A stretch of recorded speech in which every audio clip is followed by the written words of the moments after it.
Everyone, welcome back to my YouTube channel. आज की video में बहुत ही खूबसूरत से ये गले डिज़ाइन में बनाऊंगी। तो इस डिज़ाइन को बनाने के लिए मैंने यहाँ पे एक फैब्रिक का पीस लिया है जिसकी चौड़ाई मैंने 9.5 इंच रखी है।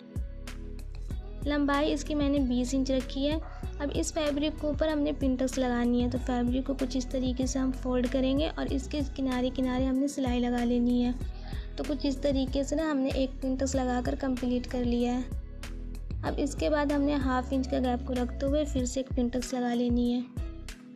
तो इसी तरीके से ना हमने 2 पिंटक्स लगाकर यहाँ पे कंप्लीट कर लिया है। अब यहाँ पे हमने 1 इंच की मार्किंग करनी है। अब यहाँ पे हमने 1 इंच की मार्किंग किया और इस मार्किंग के ऊपर हमने फिर से एक पिंटक्स लगा लेनी है।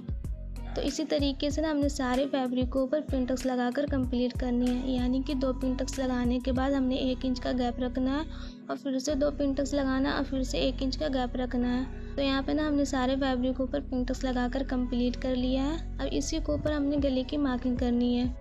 तो गले की चौड़ाई मैंने यहाँ पे 3 इंच रखी है। लंबाई में इसकी 5.5 इंच रखूँगी। इस साइड से भी हमने 3 इंच पे एक मार्क किया है और इन निशानों को हमने स्केल की मदद से सीधा कर लिया है। गले की हम गोलाई दे देंगे। अब बाहर की साइड में ना मैंने यहाँ पे 3 इंच पे मार्क किया है। ये मार्किंग हम पूरे गोलाई शेप में करेंगे 3-3 इंच की।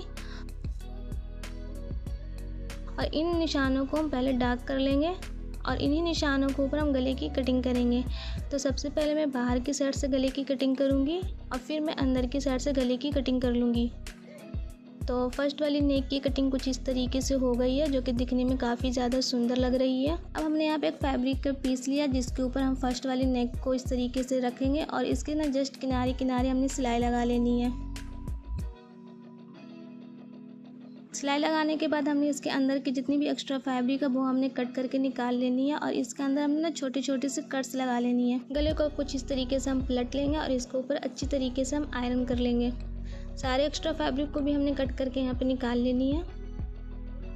तो ये गला हमारा कुछ इस तरीके से दिख रहा है, जो कि फ्रंट और बैक से काफ़ी फिनिशिंग के साथ ये गला हमारा बना है। अब इसके ऊपर ना मैं लेस को अटैच करूँगी। तो मेरे पास पहले से ही कुछ इस तरीके से जॉइंट लेस पड़ी थी, तो मैं इसके ना बीच वाली जो फ्लावर वाली डिज़ाइन है वो मैं कट करके निकाल लूँगी। अब इस लेस को ना हमने गले के ऊपर अटैच करना है। तो पिंटक्स के जो बीच में हमने 1 इंच का जो गैप छोड़ा था ना, वहीं पे हमने लेस को अटैच करना है। तो यहाँ पे मैं ग्लू की मदद से पहले लेस को अटैच कर लूँगी, बाद में इसके ऊपर मैं सिलाई लगा लूँगी। आप चाहें तो यहाँ पे डायरेक्टली स्टिच भी कर सकती हैं। अब हमने यहाँ पे एक फैब्रिक का पीस लिया है जिसकी चौड़ाई यहाँ पे 2.5 इंच है। अब इस पट्टी को मैं डबल फोल्ड करके इसके किनारे किनारे सीधी सिलाई लगा लूँगी। तो सिलाई लगा लेने के बाद हमने ना सेफ्टी पिन की मदद से पट्टी को पलट लेनी है। पट्टी को पलट लेने के बाद हमने इसके ऊपर अच्छी तरीके से आयरन कर लिया है और आयरन कर लेने के बाद हमने इसके ऊपर डिज़ाइन बनानी है। तो डिज़ाइन ना कुछ इस तरीके से बनाएंगे कि हाफ इंच तक के फैब्रिक को इस तरीके से उठाते हुए नीडल की तरफ करेंगे और फिर से हाफ इंच तक के फैब्रिक को उठाते हुए अपने साइड में करेंगे। तो ये एक स्क्वायर शेप में डिज़ाइन हमारी बनेगी। तो वीडियो को आप ध्यान से देखिए ताकि आपको हर स्टेप यहाँ पे ईजिली समझ आए और आप एक दफ़ा में ही आराम से डिज़ाइन को बना सकें। तो इस तरीके से ना हमारे डिज़ाइन सारे पट्टी के ऊपर बनाकर तैयार करनी है। बहुत ही आसानी से मैंने सारे पट्टी के ऊपर इस तरीके से डिज़ाइन को बनाकर तैयार कर लिया है। अब हमने ना गले के ऊपर जो ये लेस लगाई थी इसको हम सिलाई लगा लेंगे।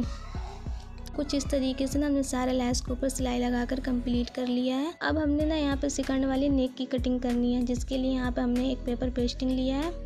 इसके ऊपर ना हमने फर्स्ट वाली नेक की सेम मार्किंग की है। मार्किंग मैंने सिर्फ इसलिए किया ताकि आपको इजीली समझ आ जाए कि सेकंड वाली नेक की कटिंग करनी कैसे है। तो फर्स्ट वाली नेक की जो हमने एक्स्ट्रा मार्जिन लिया था वो 3 इंच पे लिया था, लेकिन सेकंड वाली पे जो मैं मार्किंग करूँगी वो हमने 2.5 इंच पे करनी है, यानी कि उससे हाफ इंच कम यहाँ पे हमने करना है। अब फिर से हमने बाहर की साइड पे हाफ या 1.25 इंच का मार्जिन को रखते हुए गोलाई शेप में फिर से मार्किंग करेंगे। अब इन्हीं मार्किंग के ऊपर हमने गले की कटिंग कर लेनी है। तो गले की कटिंग हम पहले बैक साइड से करके निकाल लेंगे और फिर हम अंदर की साइड से ना गले की कटिंग कर लेंगे। तो सेकंड वाली नेक की भी कटिंग कुछ इस तरीके से कंप्लीट हो गई है। इसको फैब्रिक के ऊपर अच्छी तरीके से रखकर हमने आयरन कर लेनी है। अब हमने यहाँ पे कुर्ती का एक पीस लिया है जिसके ऊपर ये मैं सेकंड वाली नेक को अटैच करूँगी और इसके जस्ट किनारे किनारे सिलाई लगा लूँगी। तो जिस तरीके से नॉर्मल कुर्ती पे गला हम लोग बनाते हैं, ठीक उसी तरीके से हमने यहाँ पे गला बना लेनी है। गले के अंदर सारे एक्स्ट्रा फैब्रिक को हम कट करके निकाल लेंगे और इसके अंदर हम छोटे छोटे से कट्स लगा लेनी है। गले को हम बाहर के साइड में अच्छी तरीके से पलट कर यहाँ पे आयरन कर लेंगे। तो अब हमने ना फर्स्ट वाली नेक को सेकंड वाली नेक के अंदर कुछ इस तरीके से सेट करना है। तो हाफ इंच के दबाव को हमने अंदर की तरफ करते हुए कुछ इस तरीके से सेट कर लेंगे। अब इसके किनारे किनारे हमने सिलाई लगा लेनी है।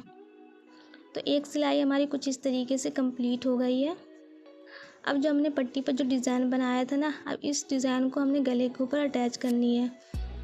तो कुछ इस तरीके से गोलाई शेप में हमने पट्टी को रखते जाना और इसके ऊपर हमने फिर से स्टिच कर लेना है। तो गले के ऊपर हमारी डबल सिलाई हो गई है, जिससे कि गला हमारा काफ़ी मजबूती के साथ अटैच भी हो गया और ये फ्लावर वाली डिज़ाइन भी हमारी अटैच हो गई है। तो अब इस पट्टी के ऊपर हमने डिज़ाइन को बनाना है। तो दोनों साइड से हमने फैब्रिक को कुछ इस तरीके से उठाना है और सुई धागे की मदद से हमने यहाँ पे टाके लगा लेनी है। तो टाके लगा लेने के बाद हमने यहाँ पे वाइट कलर का मोती का भी यूज़ किया है, जिससे कि हमारा गले का डिज़ाइन और भी ज़्यादा सुंदर लगेगा। तो सारे डिज़ाइन को ना हमने इसी तरीके से बनाकर कंप्लीट कर लिया है। तो अल्हम्दुलिल्लाह गले का डिज़ाइन हमारा बहुत ही खूबसूरत बनकर तैयार हो गया है। अगर आपको मेरी वीडियो पसंद आती है तो वीडियो को लाइक करें, शेयर करें और चैनल को सब्सक्राइब ज़रूर करें। तो मिलती हूँ फिर एक और नई वीडियो के साथ।